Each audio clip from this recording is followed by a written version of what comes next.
അസ്സലാമു അലൈക്കും. Good morning. ഞാൻ രാവിലത്തെ ചായ കുടിക്കാട്ടോ. വേറെ എന്തൊക്കെയാണ് വിശേഷം? ചോറിന് വെള്ളം ഇട്ടതാണ്. കുറുവരിയാണ്, അപ്പോൾ ലേശം വേവുണ്ടാവും. അപ്പോൾ ചായ നാട്ടി കുടിക്കുകയാണ്. പിന്നെന്തൊക്കെയാണ് വിശേഷം? ഇനി ബീഫ് കറിക്കുള്ള ഉള്ളി കട്ട് ചെയ്യണം. ബീഫ് കട്ട് ചെയ്യണം. ക്ലീനിങ് ഉണ്ട്. ഇന്ന് മൊത്തത്തിൽ പണിയാട്ടോ. ഒന്നും രണ്ടും പണിയൊന്നുമല്ല.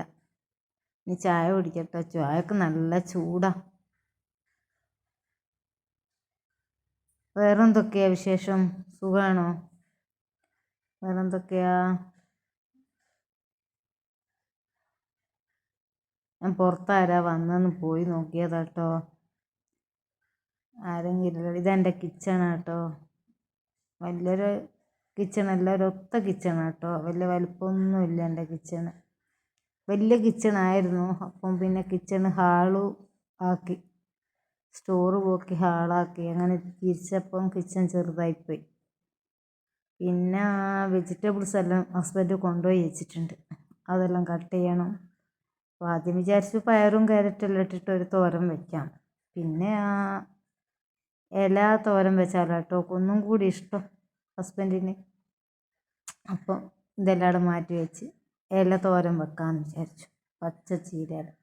ഞാൻ ചോപ്പറിൽ ഒരു 4 വെല്ലുള്ളിയും ഒരു 5-6 അല്ലി വെളുത്തുള്ളിയും ഇഞ്ചിയും എല്ലാം കൂടെ 2 പച്ചമുളക് ഇട്ട് ചോപ്പറിൽ നല്ലപോലെ ചോപ്പ് ചെയ്തെടുത്താട്ടോ. ആദ്യം വെളിച്ചെണ്ണ ഒഴിച്ചു, ഉലുവ പൊട്ടിച്ചു. അതിനുശേഷം ഉള്ളിയെല്ലാം ഒന്ന് വഴറ്റി. പിന്നെ മല്ലിപ്പൊടി കുറച്ച് ജാസ്തി വേണം കേട്ടോ. ബീഫല്ലേ. ഒരു 4 ചെറിയ സ്പൂണ് മല്ലിപ്പൊടി ഇട്ടിട്ടുണ്ട്. 1 സ്പൂൺ മുളക് പൊടി, 1 സ്പൂൺ മഞ്ഞൾപ്പൊടി എല്ലാം ഇട്ട് നല്ലപോലെ ഞാൻ വഴറ്റുക കേട്ടോ. മസാല ഒരു പച്ചമണം മാറുന്നവരെ നിങ്ങൾ വഴറ്റുക.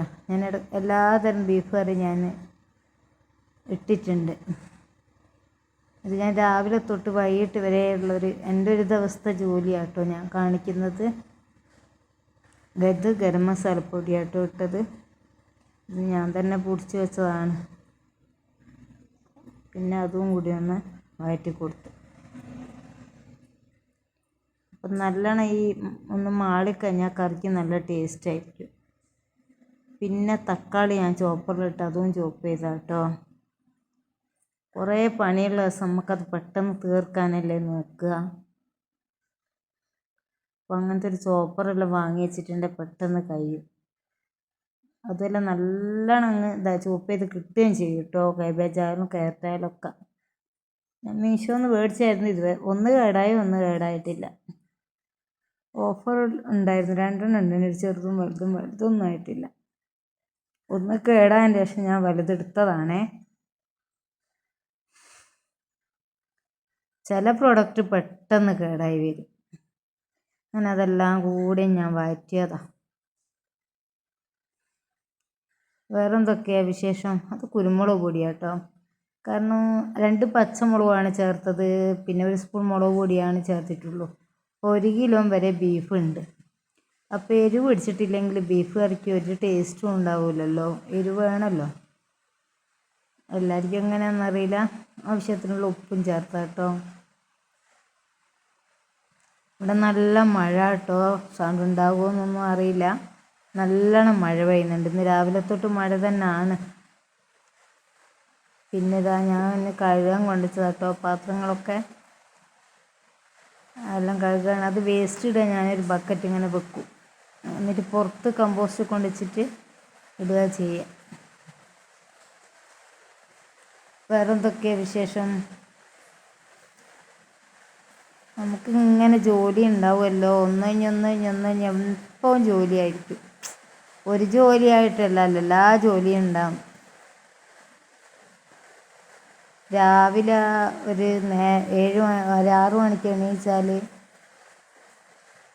ശരിക്കും രാത്രി വരെ ജോലി എന്ന് തന്നെ പറയണം. എന്തെങ്കിലുമെല്ലാം ഉണ്ടാവും എനിക്ക് ചെയ്ത് തീർക്കാൻ. വേറെന്തൊക്കെയാണ് വിശേഷം? ഞാൻ പാത്രങ്ങളെല്ലാം കഴുകി വെക്കുക കേട്ടോ. ബാക്കിയെല്ലാം കഴുകി വെച്ചതുള്ളൂ. 1-2 പാത്രമേ ഉള്ളൂ. പിന്നെ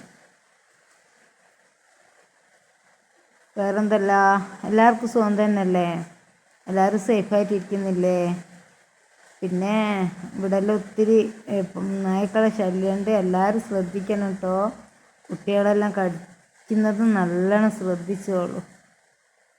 കൂട്ടത്തോടെയാണ് വരുന്നത്, 10ഉം 12 ഒരുമിച്ചിട്ട്. ഇനി ഞാൻ ബീഫ് കട്ട് ചെയ്യട്ടോ. അപ്പോൾ ഇന്ന് ബീഫ് കറി ആക്കാമെന്ന് വിചാരിച്ചു. അപ്പം മസാലകളെല്ലാം അവിടെ വഴറ്റി വെച്ചില്ലേ, അപ്പോഴേക്കും ഐസ് ഉണ്ടായിരുന്നു. അത് പോകാൻ ഞാൻ 5 മണിക്ക് എഴുന്നേറ്റപ്പം തന്നെ ബീഫ് എടുത്ത് വെള്ളത്തിലാണ് ഇട്ടിരുന്നു. ഇത് കട്ട് ചെയ്യാണ്. ഫൈബറിൻ്റെ കട്ടിംഗ് ബോർഡ് യൂസ് ചെയ്യരുതെന്ന് പറയും, പക്ഷേ ഞാൻ പിന്നെ അവിടെ മരത്തിൻ്റെ കട്ടിംഗ് ബോർഡ് കണ്ടിരുന്നു. അപ്പം 350 പറഞ്ഞപ്പോൾ ഞാൻ അതുപോലെ തന്നെ ഇങ്ങ് പോന്നു. അപ്പം എൻ്റെ അടുത്ത് കഴിയുമ്പോൾ പൈസ ഇല്ലായിരുന്നു, അപ്പം ഇങ്ങ് പോന്നു. ബീഫെല്ലാം കഴുകി നല്ലോണം വൃത്തിയാക്കി ഞാൻ കറിയിലേക്ക് ഇട്ട് കുറച്ച് വെള്ളം ഒഴിച്ചു കൊടുത്തു കേട്ടോ. ഇതെല്ലാം ഒന്ന് വെന്ത് കുറുകി വരണ്ടേ.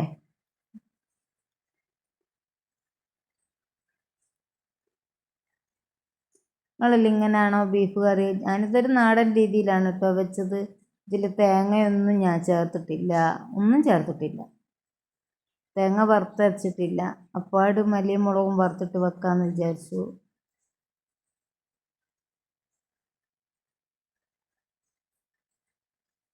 വേറെന്തൊക്കെയാണ്?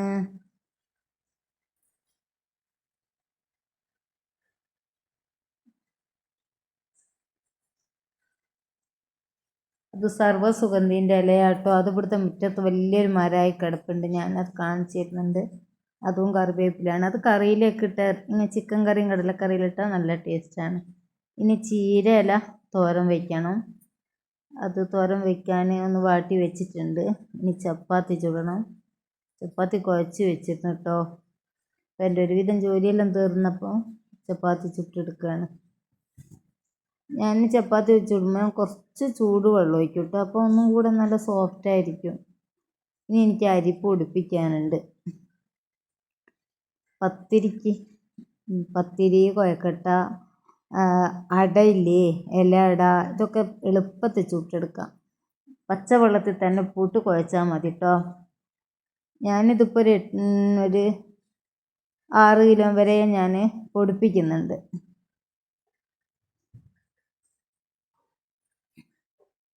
ഞാനിപ്പോൾ 4 കിലോ നല്ല അരി ആണെങ്കിൽ 2.5 കിലോ വരെയൊക്കെ പച്ചരി ചേർക്കും കേട്ടോ.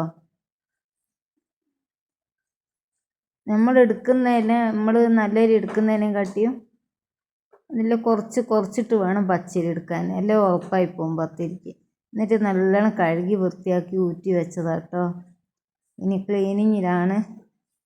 കുറച്ച് ദിവസമായിരുന്നു തുടച്ചിട്ട്, ഇപ്പോൾ ക്ലീൻ ചെയ്യാം കേട്ടോ.